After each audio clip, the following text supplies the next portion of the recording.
और उत्तर प्रदेश से जुड़ी हुई ये खबरें देखिए। सबसे पहले पश्चिम बंगाल की अगर बात करें तो आज ममता बनर्जी के खिलाफ प्रियंका टिब्रेवाल जो है वो नामांकन भवानीपुर से दाखिल करने वाली है, पर्चा भरने वाली है। दूसरी खबर आपको हम बता दें, आज भूपेंद्र पटेल बागडोर संभालेंगे। भूपेंद्र पटेल बागडोर संभालेंगे ऑफिशियली। एक तरह से 2:20 का समय है। शपथ ग्रहण यहां पर समारोह होने वाला है। और तीसरी खबर उत्तर प्रदेश से, जहां पर चुनावी जंग जो है उसकी शुरुआत हो चुकी है। और अब बात भवानीपुर की जंग की। आज पश्चिम बंगाल के सीएम ममता बनर्जी के खिलाफ प्रियंका टिब्रेवाल बीजेपी की तरफ से नामांकन दाखिल करेंगी। नामांकन से पहले सुबह 10 बजे बीजेपी भवानीपुर से अलीपुर तक एक रोड शो भी करेगी। आपको हम बता दें कि प्रियंका टिब्रेवाल आज नामांकन दाखिल करने वाली हैं और वो भी भवानीपुर वो सीट जो कि दरअसल ये ममता बनर्जी का गढ़ रहा है। लेकिन अगर आपको ध्यान हो तो विधानसभा चुनाव जो पश्चिम बंगाल में अभी हुए उसमें ममता बनर्जी ने अपनी सीट छोड़कर नंदीग्राम से चुनाव लड़ा था, जहां से वो चुनाव हार गई थी। और ये चुनाव उनके लिए नाक की लड़ाई है और ये चुनाव हर हाल में जीतना होगा उन्हें, अगर उन्हें अपनी कुर्सी बचानी है। अगर कानूनन तौर पर भी देखा जाए तो भी उन्हें ये चुनाव जीतना, उपचुनाव हर हाल में जरूरी है। उनके खिलाफ उतारा है बीजेपी ने प्रियंका टिब्रेवाल को।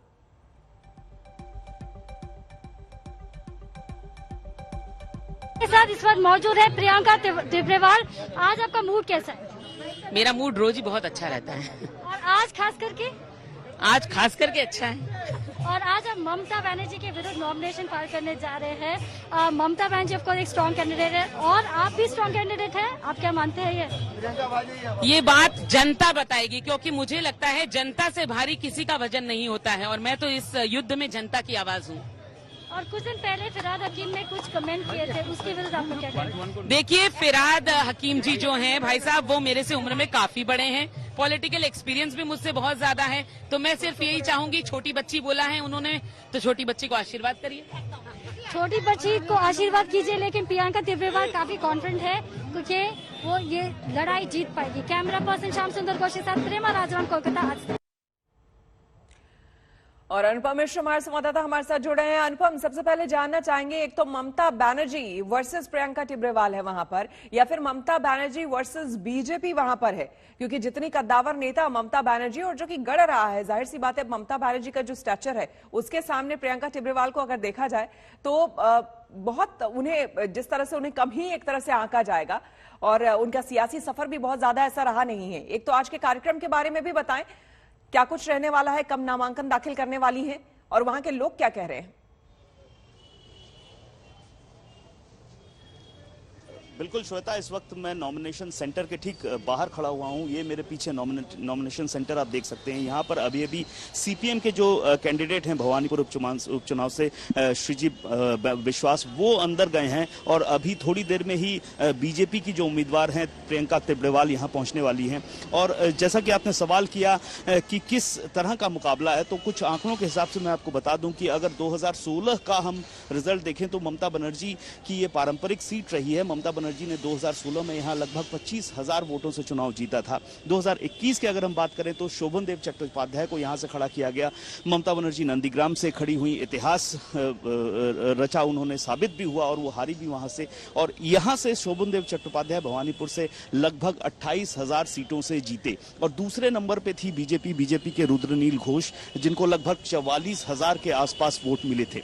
और भवानीपुर कॉन्स्टिट्यूएंसी की अगर हम बात करें तो इसका भी आंकड़ा मैं आपको बता दूं, लगभग 40% के आसपास यहां पर नॉन बंगाली स्पीकिंग लोग रहते हैं, जिनमें गुजराती, सिख और नॉर्थ इंडिया, बिहार के लोग हैं। और इसी वजह से जो रणनीति तैयार की है भाजपा ने, उन्होंने ऐसे नेताओं को, स्टार कैंपेनर्स को चुना है जो किसी भी समुदाय का प्रतिनिधित्व करते हैं। जैसे दिनेश त्रिवेदी को चुना गया है। आज भी दिनेश त्रिवेदी प्रियंका टिब्रेवाल के साथ यहाँ आने वाले हैं।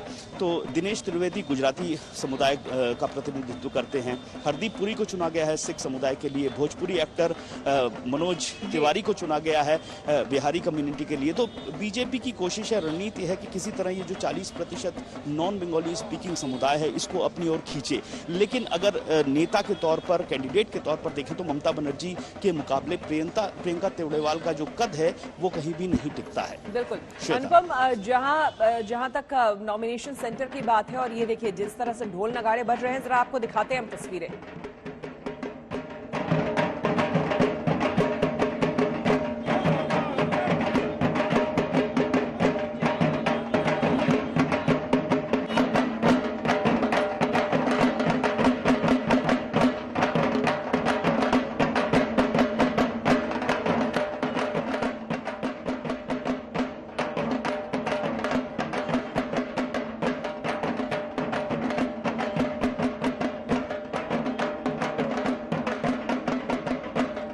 आपको हम बीजेपी का मिशन भवानीपुर बता रहे हैं। देखिए यहाँ पर पर्यवेक्षक के तौर पर अर्जुन सिंह जो है उन्हें यहाँ पर रखा गया, और सौमित्र खान जो है वो सह पर्यवेक्षक रहे। उधर सह पर्यवेक्षक में ज्योतिर्मय सिंह महतो भी रहे, और साथ ही साथ रुद्रनील घोष जो है वो प्रचार समिति के प्रमुख है। और स्टार कैंपेनर्स जो है यहाँ पर उतारे गए हैं। और जैसा कि हमारे संवाददाता अनुपम भी बता रहे हैं कि यहाँ पर देखिए हर तरह के लोग हैं, हर कम्युनिटी के लोग यहाँ पर हैं, इसलिए हर किसी को रिझाने के लिए, लुभाने के लिए जो स्टार कैंपेनर्स है उनकी बाकायदा लिस्ट बनाई गई है। लेकिन अब फिर at the end of the day आपको ये समझना होगा कि ममता बनर्जी वर्सेस अगर आप किसी को देखते हैं तो फिर या तो उतना ही बड़ा कद हो या फिर उतना ही बड़ा नेता हो, तो फिर यहां पर समझ में आता है। लेकिन अब बीजेपी की जो स्ट्रैटेजी यहां पर है वो समझने वाली बात हो गई। ये तस्वीरें आप देख रहे हैं प्रियंका टिब्रेवाल, मंदिर जाने का भी कार्यक्रम यहां पर शुरू हो चुका है, क्योंकि आज नामांकन दाखिल करना है और ये बहुत बड़ी बात है।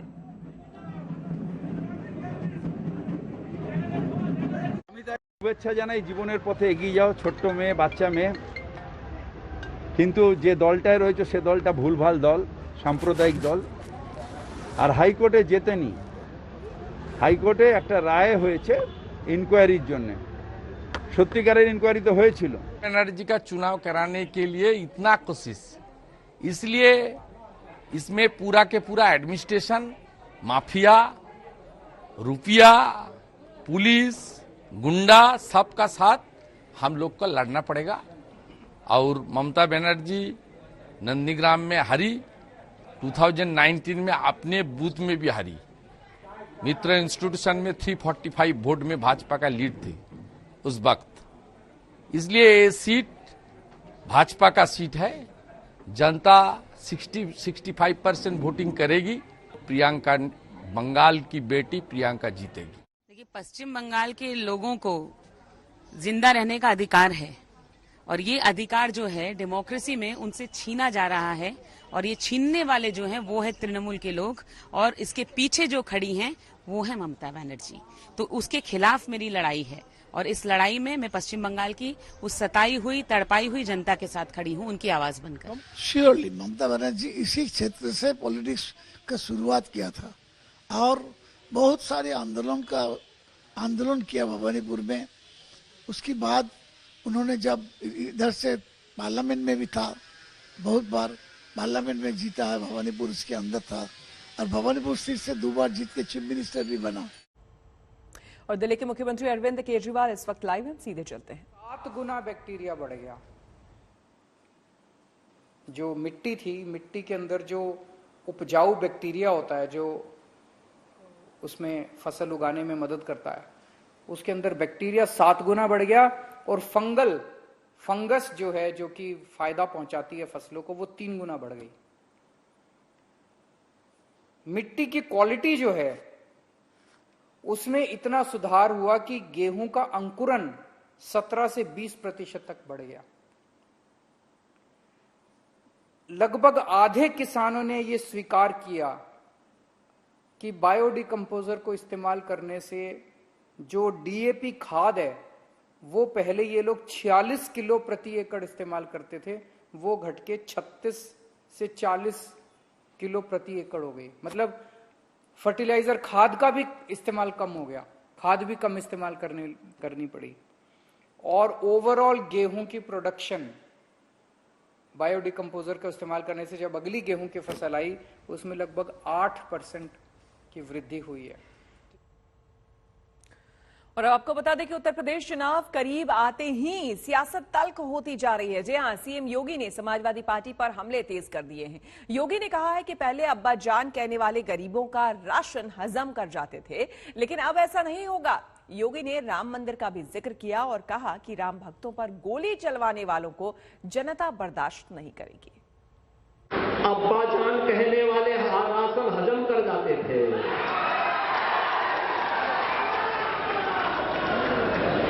तब कुशीनगर का राशन नेपाल पहुंच जाता था, बांग्लादेश पहुंच जाता था।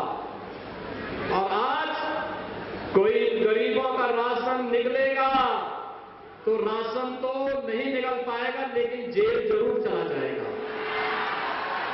और भाइयों बहनों, यही संकल्प लेकर के हम लोग चले।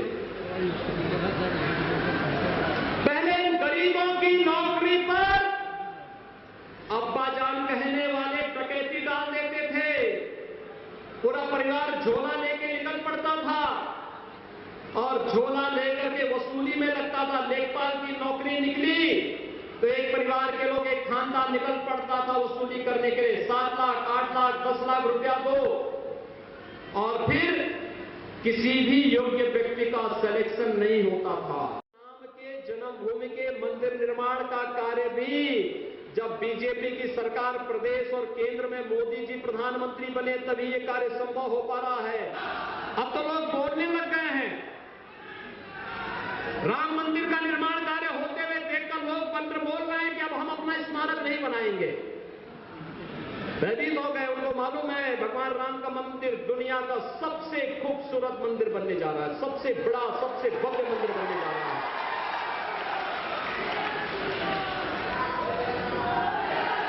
क्या राम भक्तों पर गोली चलाने वाले राम मंदिर बनाते? क्या गोली चलाने वाले और दंगा कराने वाले कश्मीर से धारा 370 को हटाते?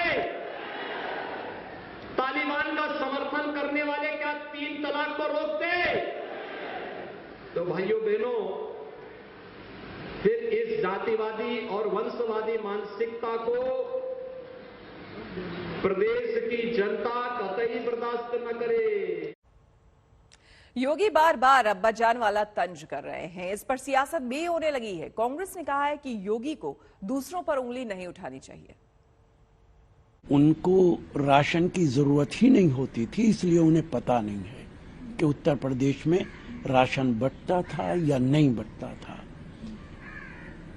किसका कौन अब्बा जान है ये तो मैं नहीं जानता हूं, लेकिन बीजेपी के तमाम नेताओं के अब्बा जान तो नरेंद्र मोदी जी हैं।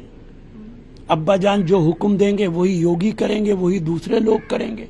इसलिए वो दूसरों पर उंगली ना उठाएं, अपने गिरेबान में झांक कर देखें। प्रधानमंत्री मोदी जी की जो योजना है सबका साथ सबका विकास की जो योजना है और सबका साथ उसमें जो योजना है, उसके अंतर्गत आज ये कारण नहीं बनता कि कोई संप्रदाय से, किसी धर्म से, किसी पंथ से, कोई किसी जाति से कोई बिलोंग करता तो उसको सरकार की सुविधाएं मिलेंगी। आज अगर किसी गांव में बिजली जा रही तो ये पूछ कर नहीं जा रही कि ये मुसलमानों का या हिंदुओं का गांव है, और किसी घर पे बिजली दी जाती तो ये पूछ कर नहीं जाती कि किसी हिंदू का या मुसलमान का घर है। किसी सरकार की कोई भी सुविधा जो पहुंचाई जाती है, चाहे आयुष्मान भारत, चाहे वो भोजन हो, चाहे वो छत हो, चाहे वो शौचालय हो, वो ये पूछ कर नहीं दिया जाता कि हिंदू या मुसलमान है। सोनिया ने राम के अस्तित्व को नकार दिया। राम नहीं है, राम नहीं है। इंदिरा गांधी ने संतों महात्माओं में जब गौ की लेकर मांग कर रहे थे तो गोलियां चलवा दी। सोनिया ने शंकराचार्य की गिरफ्तारी करवा दिया मित्रों, और राम मंदिर का नींव स्वयं शिलान्यास करने स्वयं आदरणीय नरेंद्र मोदी आए मित्रों, और मुसलमान ने स्वीकार किया। हिंदुस्तान के अंदर एक भी दंगा नहीं हुआ, उत्तर प्रदेश में एक भी काला झंडा नहीं दिखाया गया। ना प्रियंका जी ने स्वयं अधिकृत रूप से कोई घोषणा की है, ना ही हमको अधिकार है कि हम कोई घोषणा करें कि मुख्यमंत्री का चेहरा कौन होगा। हम लीडरशिप मानते हैं, नेतृत्व मानते हैं, और नेतृत्व का चेहरा लेकर हम आपके सामने हैं। वो प्रियंका जी, हमने आपको बताया कि आज जो हम जगह जगह भ्रमण कर रहे हैं तो उन्हीं के दिशा निर्देश पर कर रहे हैं। वो हमारे लिए चेहरा है और वो हमारे लिए काफी है। गुजरात में नए सीएम की गांठ सुलझाने में बीजेपी को बस 24 घंटे लगे। बीजेपी ने इस टास्क को भी बिना किसी मुश्किल के पूरा कर लिया। पूरी प्लानिंग को ऐसे अंजाम दिया गया कि कानो कान खबर तक नहीं लगी और नए सीएम का ऐलान भी हो गया।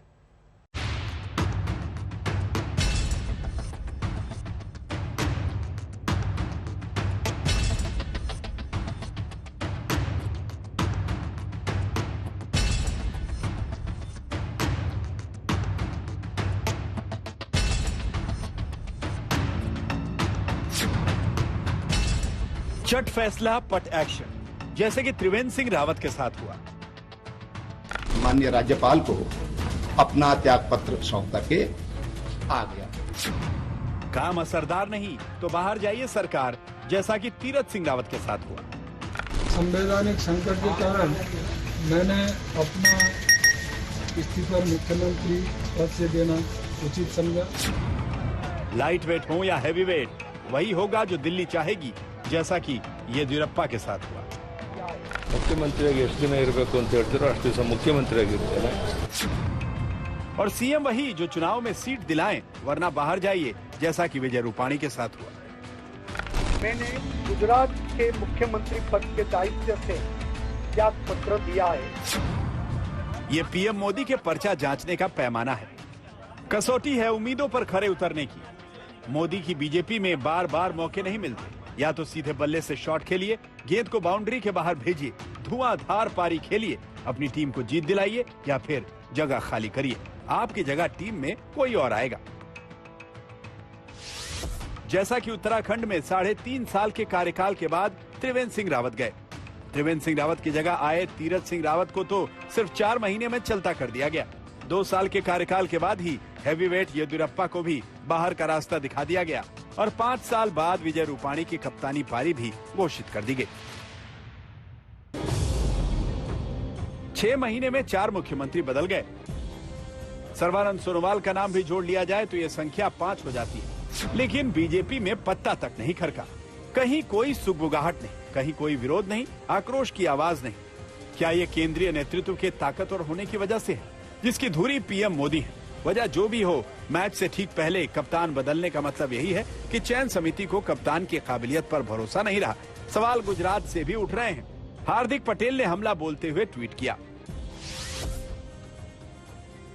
अगस्त में आरएसएस और बीजेपी का गुप्त सर्वे चौंकाने वाला था।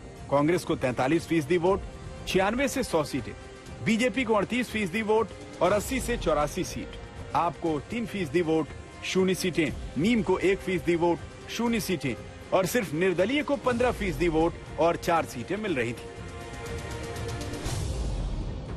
बहुत सारे सूत्रों के अनुसार आरएसएस और बीजेपी का एक सर्वे भी हुआ था कि क्या विजय रूपाणी के नेतृत्व में चुनाव लड़ेगी तो क्या होगा, जिसका पूरा सर्वे मैंने ट्विटर पे रखा था और कई सारे मीडिया ने इसकी ध्यान में रखते हुए न्यूज भी बनी भी है। कई लोगों ने इस बात को स्वीकारा भी है।